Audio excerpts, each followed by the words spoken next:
The Six Swans by the Brothers Grimm. Once upon a time, a certain king was hunting in a great forest, and he chased a wild beast so eagerly that none of his attendants could follow him. When evening drew near, he stopped and looked around him, and then he saw that he had lost his way. He sought a way out, but could find none. Then he perceived an aged woman, with a head which nodded perpetually, who came towards him. But she was a witch. "Good woman," said he to her, "can you not show me the way through the forest?" "Oh, yes, Lord King," she answered, "that I certainly can, but on one condition, and if you do not fulfill that, you will never get out of the forest, and will die of hunger in it." "What kind of condition is it?" asked the king. "I have a daughter," said the old woman, "who is as beautiful as anyone in the world, and well deserves to be your consort. And if you will take her to be your queen, I will show you the way out of the forest." In the anguish of his heart, the king consented, and the old woman led him to her little hut, where her daughter was sitting by the fire. She received the king as if she had been expecting him, and he saw that she was very beautiful. But still she did not please him, and he could not look at her without secret horror. After he had taken the maiden up on his horse, the old woman showed him the way, and the king reached his royal palace again, where the wedding was celebrated. The king had already been married once, and had by his first wife 7 children, 6 boys and a girl, whom he loved better than anything else in the world. As he now feared that the stepmother might not treat them well, and even do them some injury, he took them to a lonely castle which stood in the midst of a forest. It lay so concealed, and the way was so difficult to find, that he himself would not have found it, if a wise woman had not given him a ball of yarn with wonderful properties. When he threw it down before him, it unrolled itself and showed him his path. The king, however, went so frequently away to his dear children that the queen observed his absence. She was curious and wanted to know what he did when he was quite alone in the forest.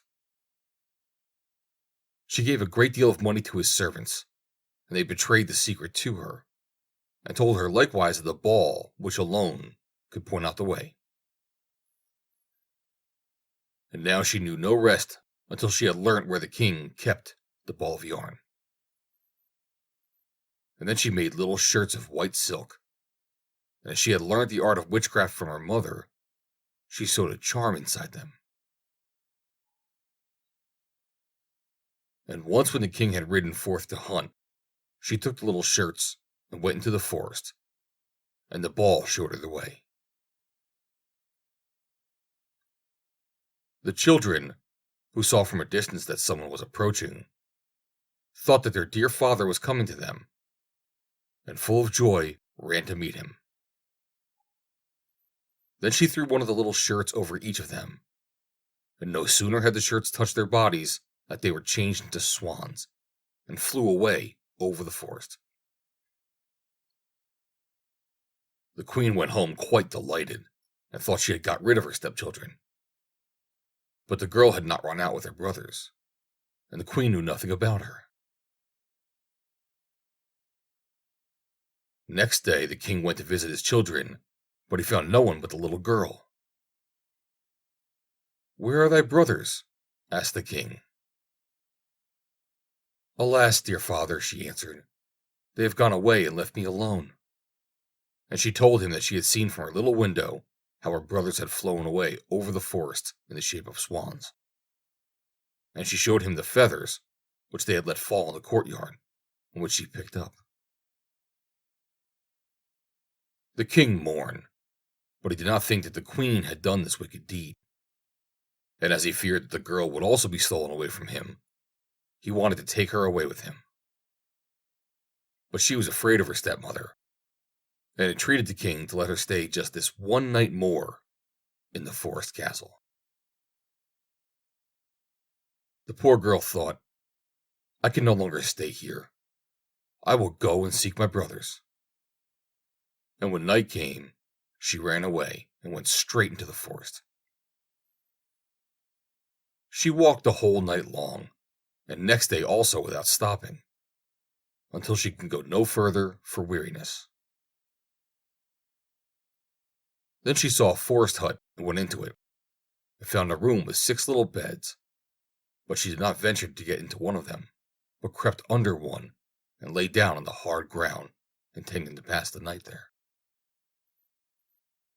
Just before sunset, however, she heard a rustling and saw 6 swans come flying in at the window.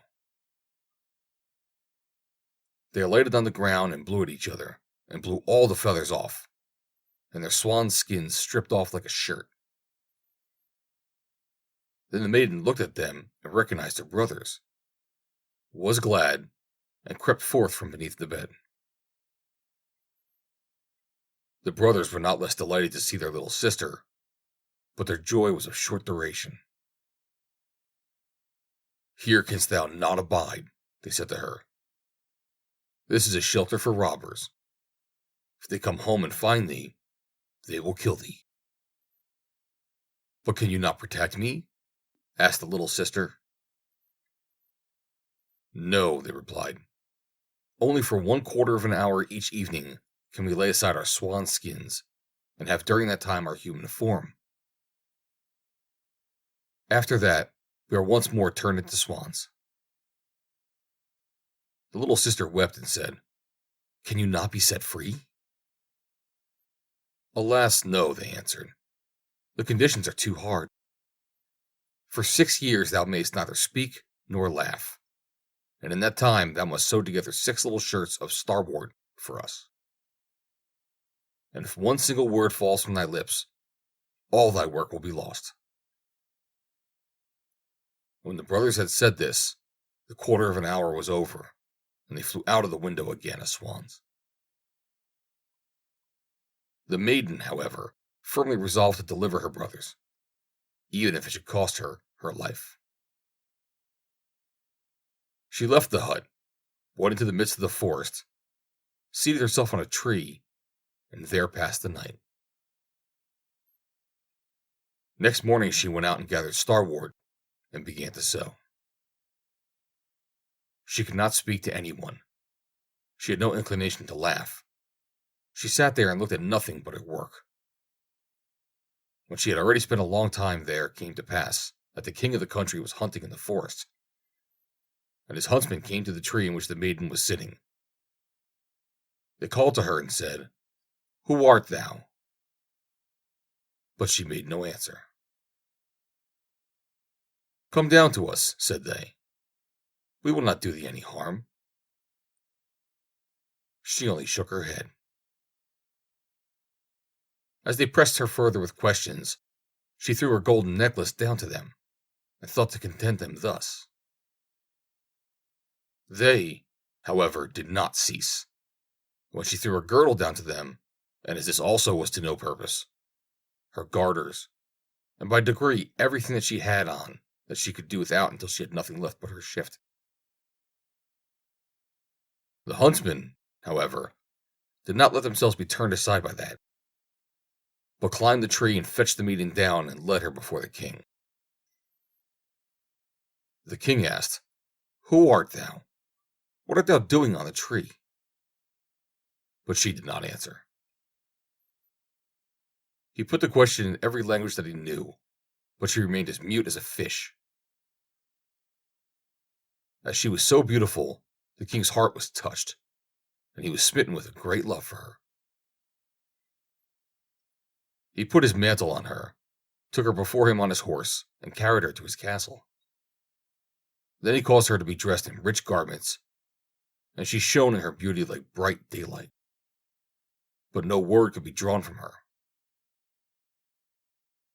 He placed her by his side at table, and her modest bearing and courtesy pleased him so much that he said, She is the one whom I wish to marry, and no other woman in the world."